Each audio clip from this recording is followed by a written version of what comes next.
Assalamualaikum warahmatullahi taala wabarakatuh. Ada suatu pertanyaan tentang bagaimana turunnya Nabi Isa setelah sekian lama diangkat ke langit oleh Allah Subhanahu wa taala.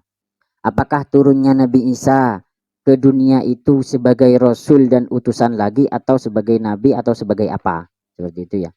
Karena ini memang banyak yang beropini bahwa Nabi Isa itu turunnya itu sebagai ini, sebagai itu, dan lain sebagainya. Yang jelas Nabi Isa diturunkan ke bumi itu sebagai nabi dan rasul, tetap sebagai nabi dan rasul yang menjalankan syariat Rasulullah Shallallahu Alaihi Wasallam. Jadi Nabi Isa ketika turun ke bumi pada waktunya nanti setelah waktunya Dajjal keluar dan memerangi Dajjal.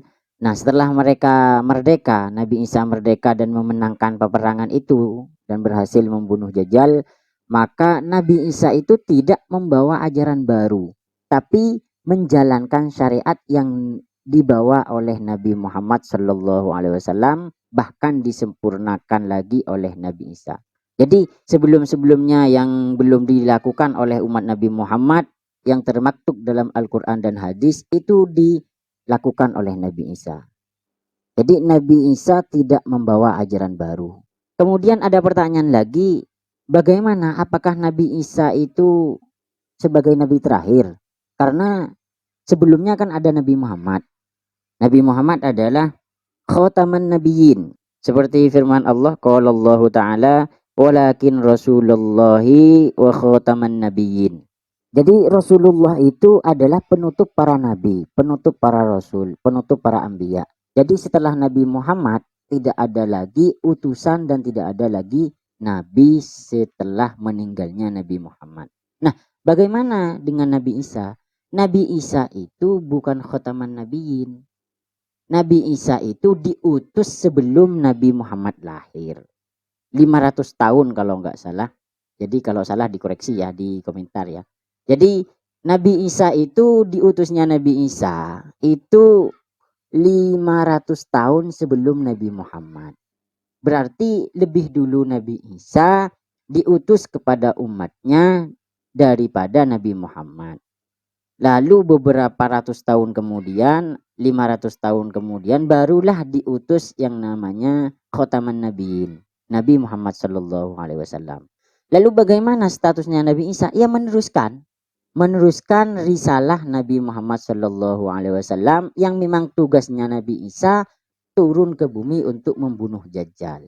Nabi Isa kan diangkat sebelum Nabi Muhammad sudah menjadi Rasul. Jadi Rasulnya Nabi Isa, kenabian Nabi Isa itu diutus sebelum Nabi Muhammad Sallallahu Alaihi Wasallam, lalu diangkat ke langit, kemudian diturunkan untuk ditugaskan membunuh Dajjal. Jadi di sini jelas bahwa Nabi Isa ini bukan khotaman nabiyyin, tapi nabi sebelum nabi yang diutus sebelum Nabi Muhammad Shallallahu Alaihi Wasallam. Dan ketika turun ke bumi, Nabi Isa tidak membawa ajaran baru, tapi membawa atau melanjutkan ajaran-ajaran Kanjeng Nabi Muhammad Shallallahu Alaihi Wasallam, bahkan menyempurnakan agama Nabi Muhammad Shallallahu Alaihi Wasallam sehingga betul-betul sempurna. Karena pada waktu itu saat terbunuhnya Dajjal, Islam itu sangat berjaya. Islam sangat maju pesat dengan bimbingan atau dengan kepemimpinan Nabi Isa. Jadi waktu itu dipimpin langsung oleh Nabi Isa alaihi salam. Tidak ada pemimpin-pemimpin yang lain, langsung dikomando langsung oleh Nabi Isa alaihi salam. Nah, pada saat itulah Nabi Isa